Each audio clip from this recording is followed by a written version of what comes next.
Welcome, everyone, to another edition of the Industry in Transition podcast / Zoomcast. We're very lucky to have our friend Tad Edwards with us. And Tad, I was going to ask you, but I think this might turn into a question. What's your title? I know you guys are a partnership there, but I was going to say CEO. I was going to say managing partner. What is it? Yeah, it's I guess it's founder, chairman, and CEO.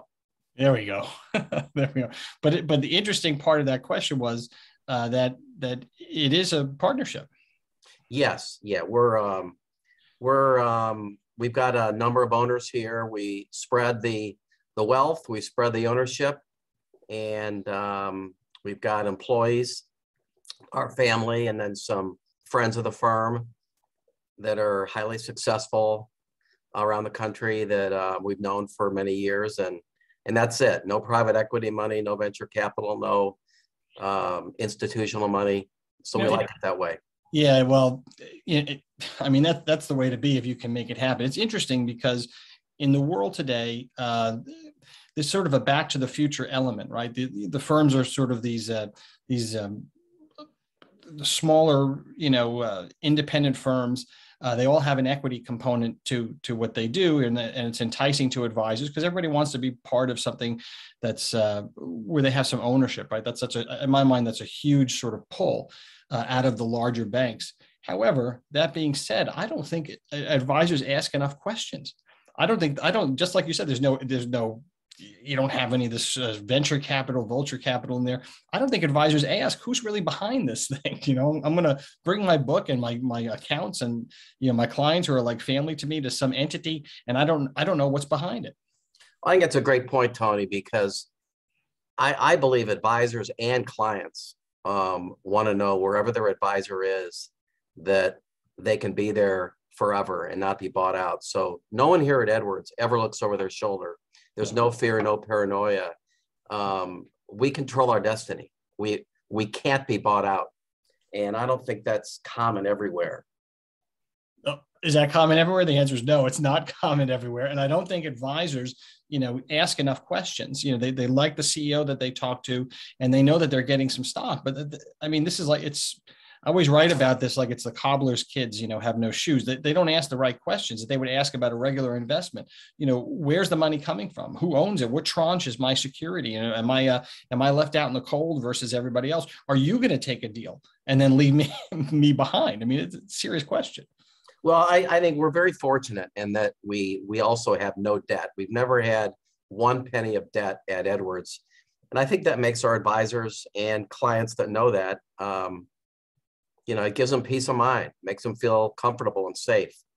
And we are very fortunate. We've got a nice brand. We have a 134-year history, 5 generations of being client first, and our clients feel safe. They trust us. And I think the biggest question advisors have when they talk with anybody is, will my clients follow me to the new firm? And I don't know this for sure, but I think we are among the highest percentage of clients that transfer here. Almost everybody moves because when the advisor says, I have an opportunity to go to Edwards, 134 years, 5 generations, and sometimes the advisor says, I've been invited to be an owner of the company. Right. And that elevates the relationship. It makes it more special. And so we feel very optimistic about the future. Well, that's also a testament, I think, to the type of advisor you hire. So, a great advisor, their clients want to be with him. He's the brand, and she's the brand, and they can make that happen. Yeah. But, it's interesting you bring up the brand. I use this analogy sometimes.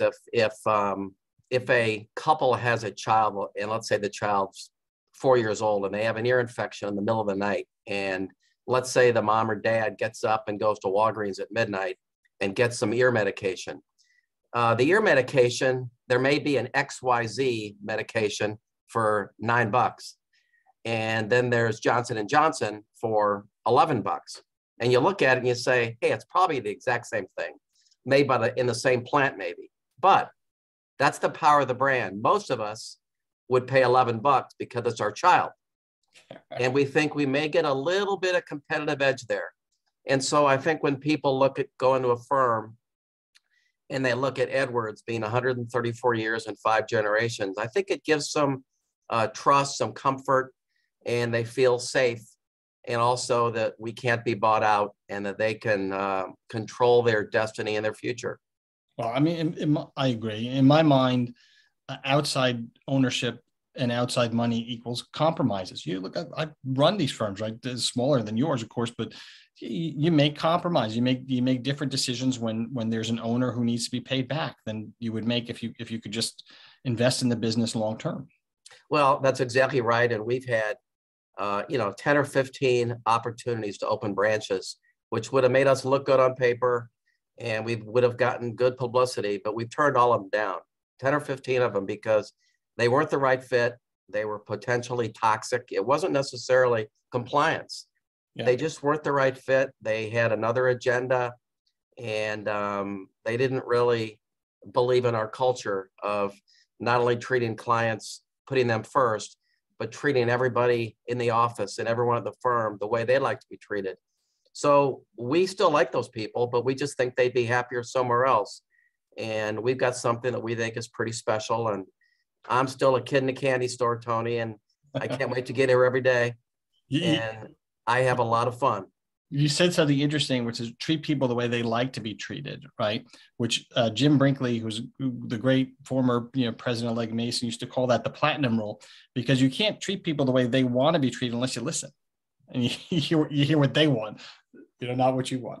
And I knew Jim Brinkley; he was a great guy, and there's a lot of good people out there. But you're right; you do have to listen, and we believe in giving our advisors a voice.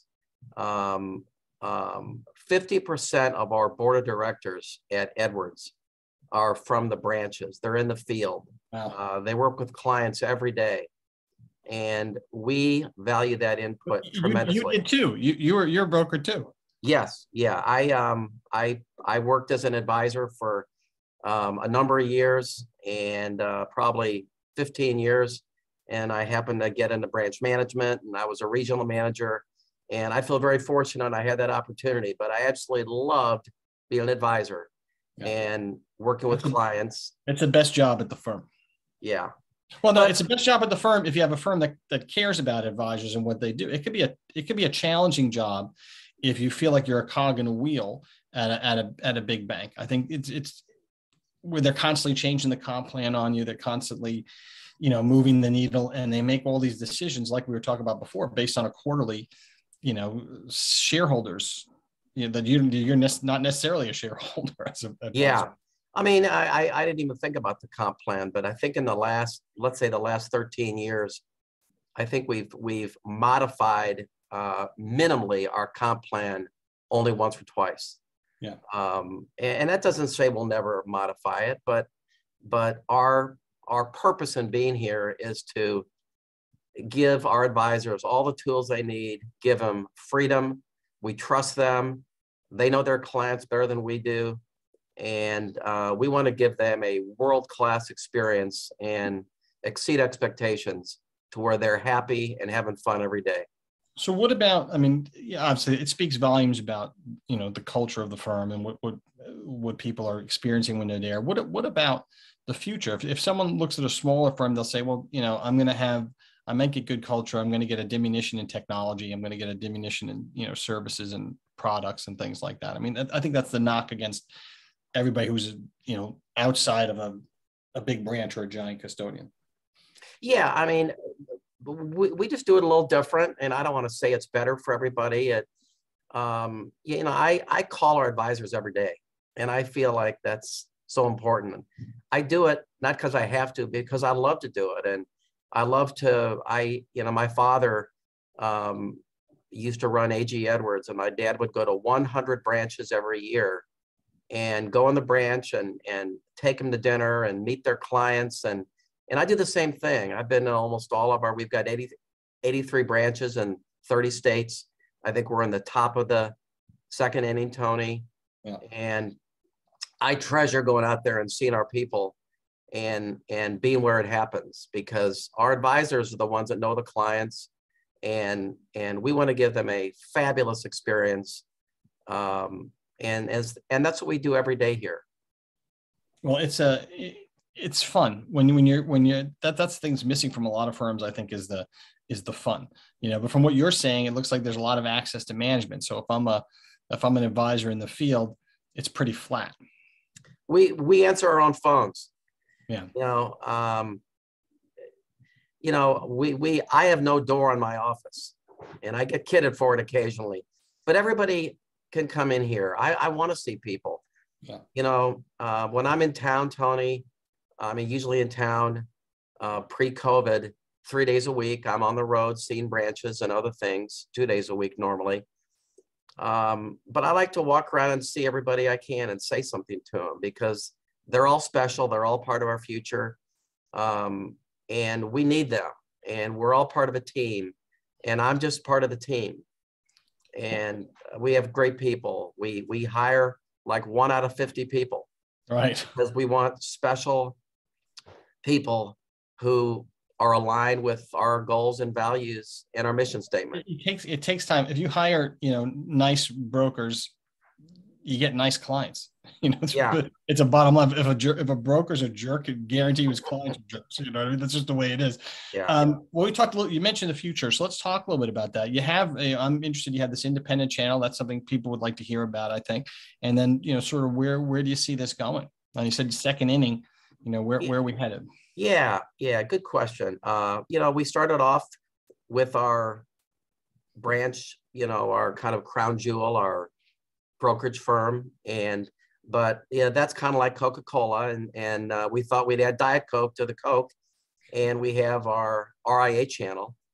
And we're really very agnostic about that. And different advisors want different things. And we didn't want, people that wanted Diet Coke to have to go to get Diet Pepsi. So we added Diet Coke. And we've got 5 affiliates now around the country that are part of our Edwards Wealth Management RIA channel. It's working very well. And we're committed to continue to build our branch system the way we have been. And we can't wait to get to 100 branches and then 150. But it's more about the quality than the quantity. But It's a special place, so people want to be here. And we're also going to grow our RIA, Edwards Wealth Management. We're very excited about that. So we can do those simultaneously. Yeah, well, it's nice because advisors are looking at everything. You have advisors in the field, and they want to change firms. They want to take a look at everything. And if you don't have the opportunity for them, and especially if you can deliver on the independent side, the same type of culture and quality that you're delivering on the regular office side, this traditional office side, I think you're in a good spot. Yeah. Well, I think one thing that maybe you're alluding to that I think is really important and that our advisors think is very important is, as long as they're accredited, we have a lot of advisors who own our private stock. And that's a big deal to them. It is very important to a lot of people and their families to make the transition from being an employee at their current company to becoming an equity owner.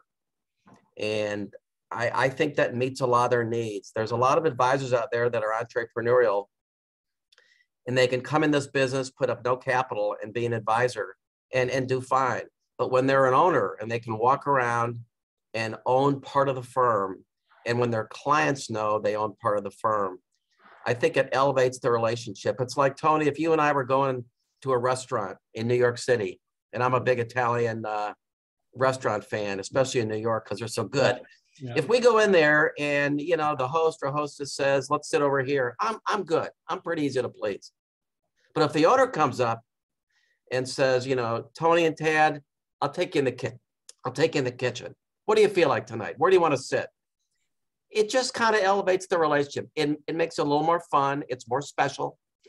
Yeah. And so when an advisor becomes an owner of Edwards, I think they're in a different position as viewed by their client, that I get to deal with an owner of the company, not just an advisor. I think it makes difference with everything. We saw at the firms that I've been at where there's ownership. You see the advisors, taking the copy paper and turning it around so that you can reuse it, because they own it. They're not wasting it, That's exactly right.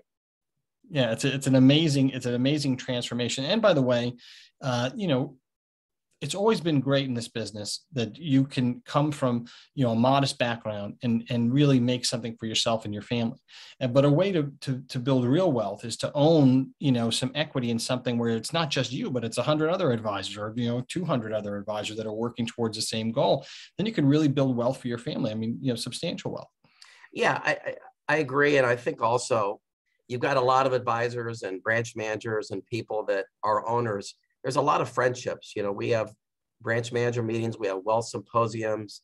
We just got back from the big island of Hawaii. We had a lot of people there. We're going to Banff in Canada in September. We'll have over 200 people go. It's, it's kind of a shared ownership of relationships with people. We're still a relationship business. Yeah. And people have relationships all over the country. There's, it's priceless.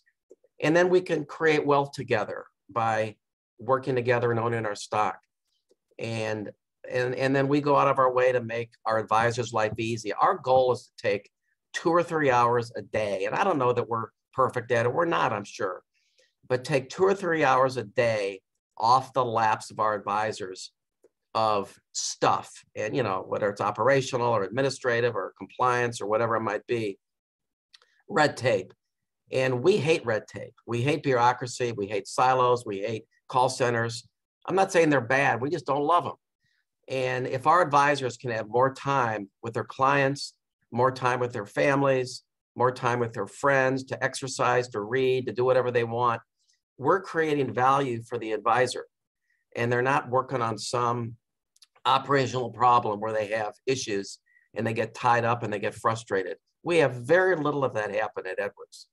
It says relationship business, which I agree with. Our industry is challenged, I think, by the fact that we're not bringing young people into the business, and it's also an apprenticeship business, right? I mean, you learn by watching and doing, and this pandemic has kept people at home. It's just a challenge. I mean, and this is sort of my latest high horse, which is how can we, get younger people in the business in an entrepreneurial way, not like the way the big banks are doing it now, where they're hiring new people, but they're making them salaried employees. I don't see how that's going to work long term. No, I don't. Yeah, no, I don't think it will work real well. I think the people that get in our business, they've got an entrepreneurial bone, and they want to achieve something that has purpose and meaning. And the sky's the limit in our business, because you can call on anybody. And the top advisors that we have, the main difference is they just build more relationships with more people. Yeah. And they have more assets because of that. They listen well, they reach out, they're like a doctor, they diagnose, they're like an architect, they design financial plans for people. And they're like a construction place. They build the building, they build the relationship.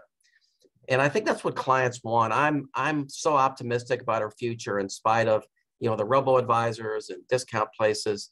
Those are fine and they're for somebody, but those aren't our clients. Our clients want a plan for the rest of their life that may be imperfect, but that's really quality and they can trust, and that they get behind, and they can feel peace of mind for the rest of their life. They'll never run out of money, and that their family's going to be fine. And that's really what we do. And we love doing it. That's why I can't wait to get to work every day. I can't wait to talk to our advisors around the country. I've been in their shoes and I loved it, but I also love the leadership end too. I have a lot of fun with that. Well, I'm gonna say let's leave it on that high note. That's a great place to stop. So appreciate you spending time with us, Ted. We'll do it again. We'll make sure that we talk again. Hey, that's great, Tony. Thanks so much. See ya. Thank you. Bye.